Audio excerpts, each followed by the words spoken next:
In the top stories, Honorable Marsha Henderson addresses recent surge in crime in central Bastille. Canada to deploy Navy vessels to Haiti as violence worsens. And politicians worldwide concerned over China's approach to Taiwan. Hello and welcome to the ZIZ Midday Newscast. Today is Friday, February 17th, 2023. I'm your presenter, Shanique Harvey. Nationally, Parliamentary Representative for St. Christopher No. 2, Honorable Marsha Henderson, has addressed the recent surge in crime in the communities of Central Bastille. In an address on Wednesday, Minister Henderson said violence is not the answer. One is just too many. As a community, it is imperative that we become affirmed custodians of our brothers and sisters. Violence is never the answer. Choosing violence depletes the very essence of who we are as a community.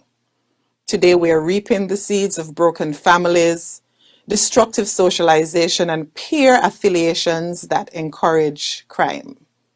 We must not bolster the criminals by staying silent. Let us protect our Central Bastille community by speaking up, by nurturing the youths, and simply recognizing that violence not only destroy the lives of its victims, but also of its assailants.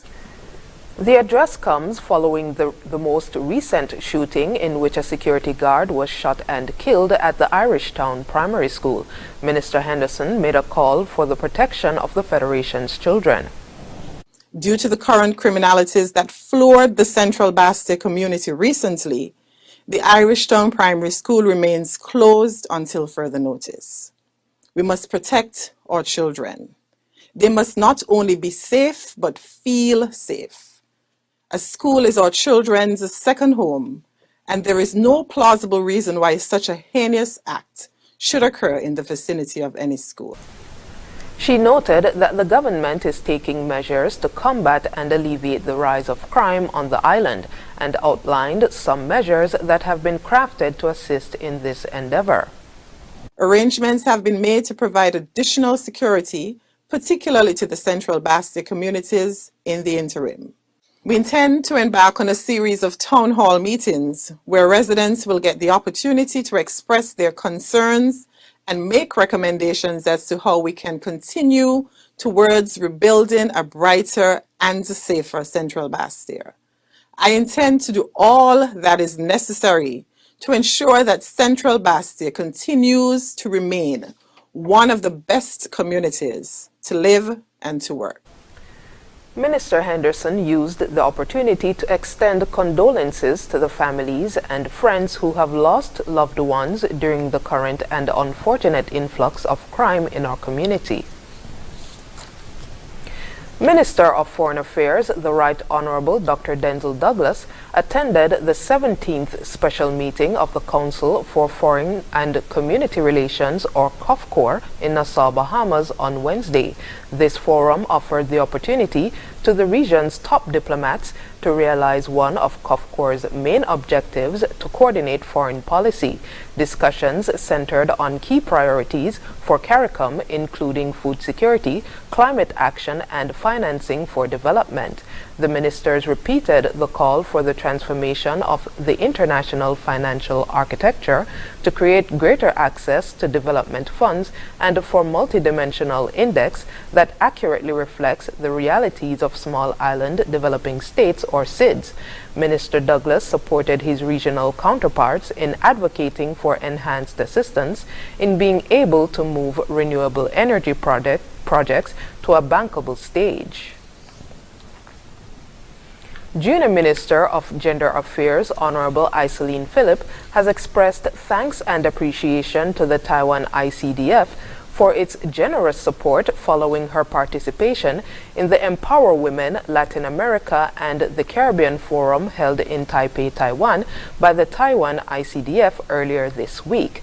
The forum brought together ministers of governments, NGOs, and women entrepreneurs from countries across Latin America and the Caribbean, where the Taiwan ICDF funds projects for women's empowerment. Senator Phillip participated in panel discussions to highlight the significant impact that the ICDF's investment makes on socio-economic development.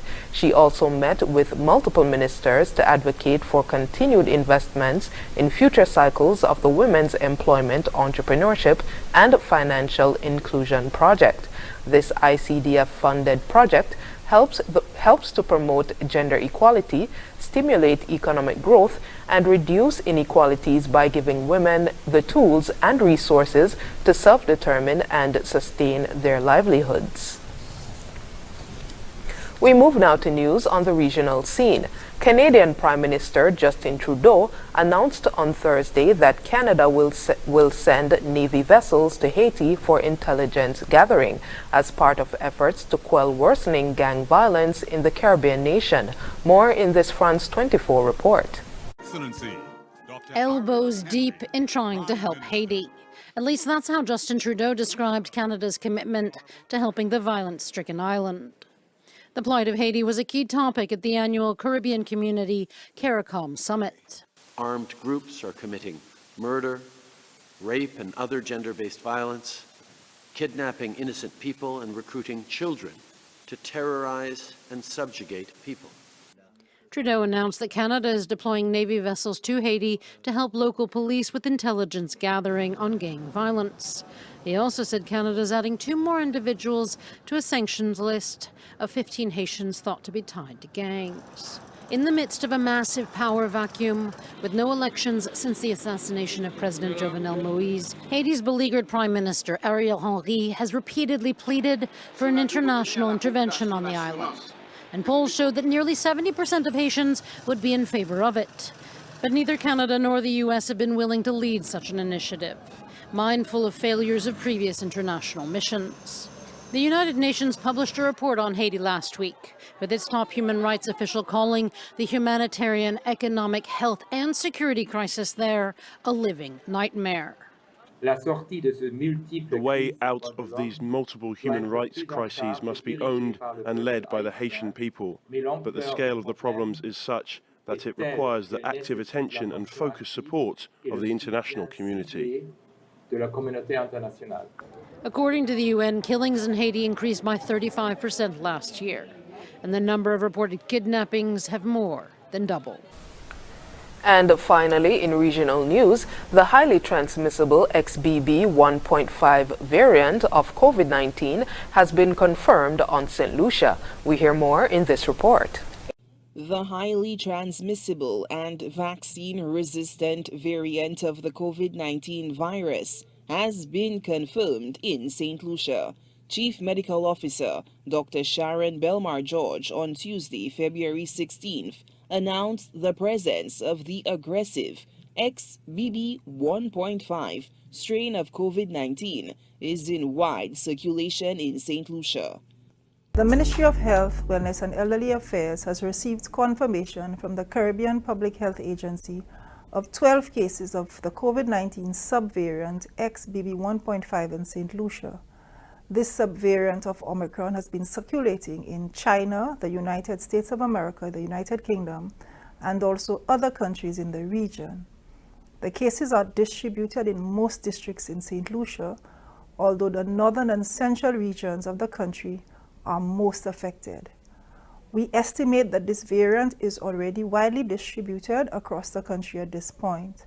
She says 7 of the confirmed cases are male and 5 are female, ranging in age from 5 to 74 years old, with 1 hospitalized. According to Dr. Belmar-George, XBB 1.5 is characterized as an aggressive strain of the COVID-19 virus.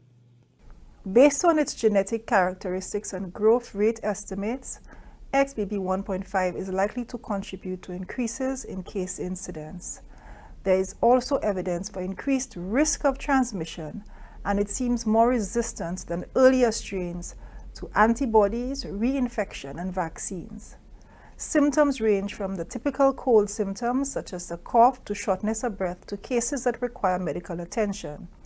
Other symptoms include fever, chills, fatigue, muscle or body aches, sore throat, nausea, vomiting, and diarrhea. These symptoms typically last 5 to 7 days. It should be noted that the symptoms of this variant becomes less severe due to prior infection and immunization. Solange Alfred, HTS News Force. Internationally, politicians from around the world are meeting in Japan to discuss what they see as a growing threat from China. On the agenda are the growing concerns over Beijing's approach to Taiwan. Al Jazeera's Rob McBride reports.